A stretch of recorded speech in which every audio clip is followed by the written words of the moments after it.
Am I the asshole for going home after I overheard my husband say that he didn't want to bring me with him to his family vacation? My husband goes on annual vacations with his family.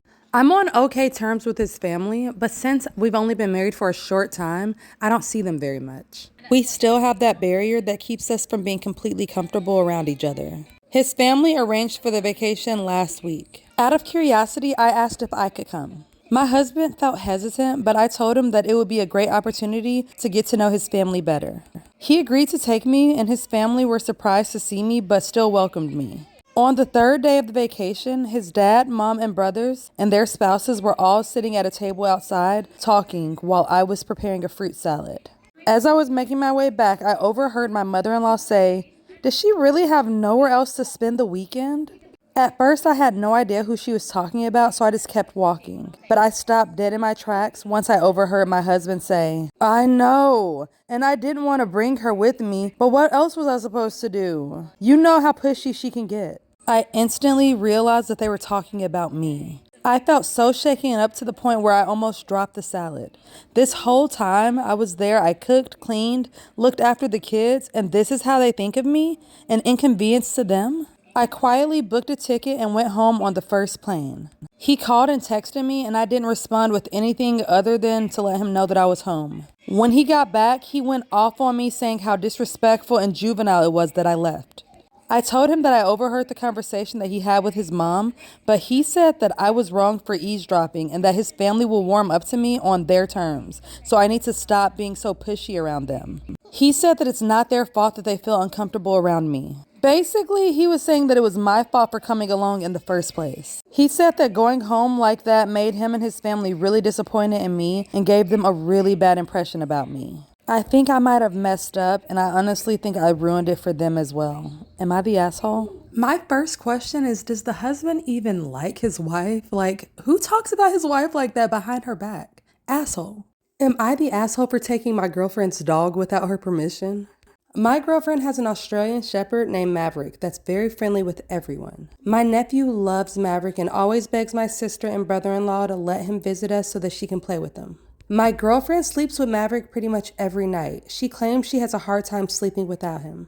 My nephew was recently diagnosed with epilepsy and has several seizures a day. He's been trying different drugs to see which would work. He was supposed to come over and visit us last week, but my sister didn't want him to travel in case he had another seizure. At that point, I had a few days off of work, and I asked my girlfriend if I could take her dog and drive the 4 hours to visit him and surprise him with Maverick. I already checked with my sister, who said that he would be so happy because he's been really sad that he's been missing school and missing seeing his friends due to his health problems. I asked my girlfriend, who didn't seem to want him to go with me because she wanted to keep him by her side and she has a problem with sleeping without him. I told her that she should just come with me to my sister's place and bring Maverick along, but she said that she already brought lift tickets to go skiing with her friends. The fact that she would choose to go skiing with her friends over spending time with a sick kid is pretty selfish to me. I took Maverick with me to visit my sister and left my girlfriend a message saying that he's fine and will be back the next day. She called me screaming at me to bring him back immediately, and I told her that I was already halfway there. I told her to calm down because I was going to be bringing him back tomorrow. She didn't say another word, and when we got to my sister's place, my nephew was so happy and spent the evening cuddling Maverick. I brought him home the next day just like I said I would, but she already had her bags packed and immediately loaded Maverick in her car and drove off. I know she's mad at me, but I think she is really overreacting about spending one night away from her dog. It's been a few days now and she's been ignoring my texts and calls, so am I the asshole? Am I wrong for asking my sister to put some more clothes on when she leaves the bedroom? I, 25 female, and my husband, 27 male, have a home together with our 4-year-old. My sister, Julia, 20, lives with us because we live close to her college. She has her own room. Now, here's the thing. Julia likes to leave the bedroom in a big shirt and underwear, or just a robe. She even sometimes just walks around the house in a sports bra and booty shorts.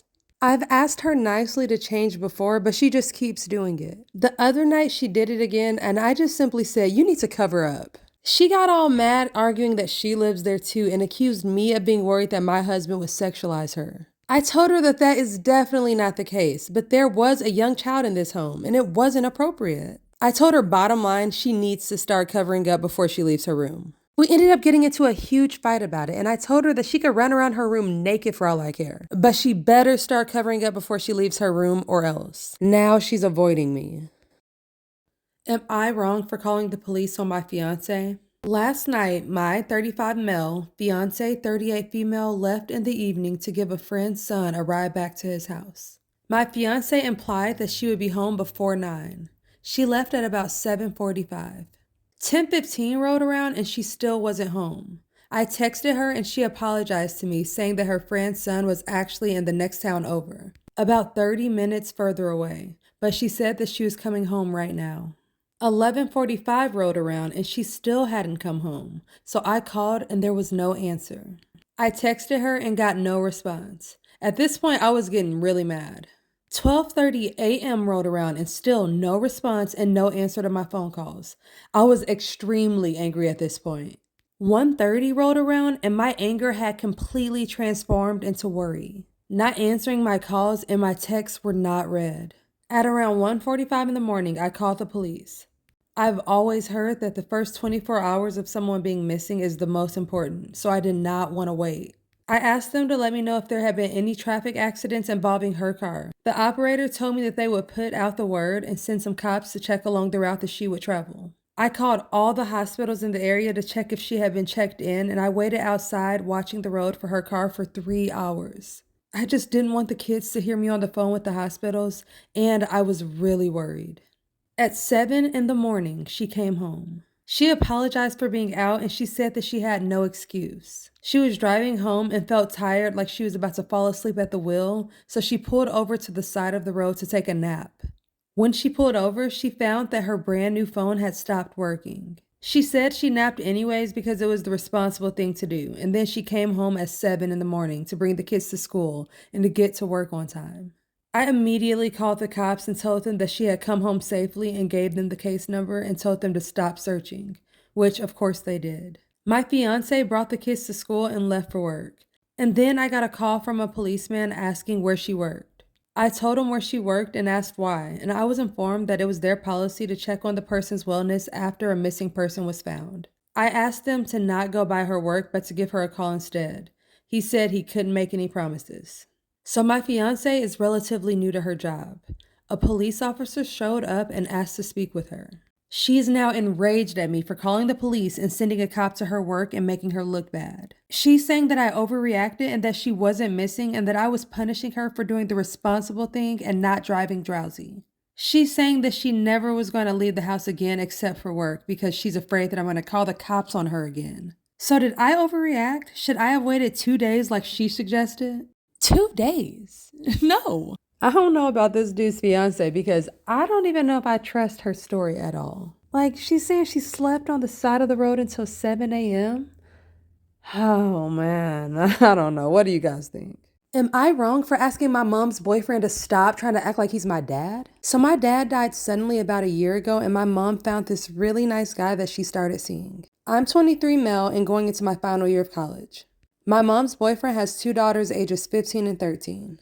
My mom has stepped into being a mother figure to them, and the boyfriend has stepped into my extended family, becoming everyone's favorite uncle. And while I'm glad everyone else is comfortable with him, I'm not. He isn't a bad guy, I'm just still grieving my father, and it feels like he's trying to replace him. He tries to set rules for me, things like chores and curfew. My real dad would have never done that because he thought rules like that was ridiculous for adults. But the boyfriend thinks it's only fair because I have siblings now. I think it's absolutely ridiculous to have the same rules apply because of our age differences. And now he's trying to get me to share stuff with his kids. They're not lacking for anything, but he thinks it's only fair because we're family. I live in the basement of my mom's house and I have since I was 15. When you open the door to my house, there's the basement door and then the stairs leading up to the rest of the house, so it's pretty separate. So here's what happened. Last night, I was DDing for some friends and got home at about 2 a.m. I had nothing to do in the morning because classes haven't even started back yet. And this has never been a big deal with my parents before. So when I got home, I just shot my mom a text and went to bed. But when boyfriend got home from work, he flipped. I got a lecture and then I got sent to my room and now he's talking about possibly taking away my car. I snapped and laid it out for him. I told him I'm leaving the city after I graduate. I told him I'm glad my mom found a new partner, but I'm not, and I will not be looking to him for a father figure, and he needs to respect that. Then I told him that there's a chance that we'll never have a father-son relationship. So he needs to respect me as an adult or I don't want a relationship with him at all. He ended up telling my whole family what happened and now they're all calling me the bad guy. So am I wrong?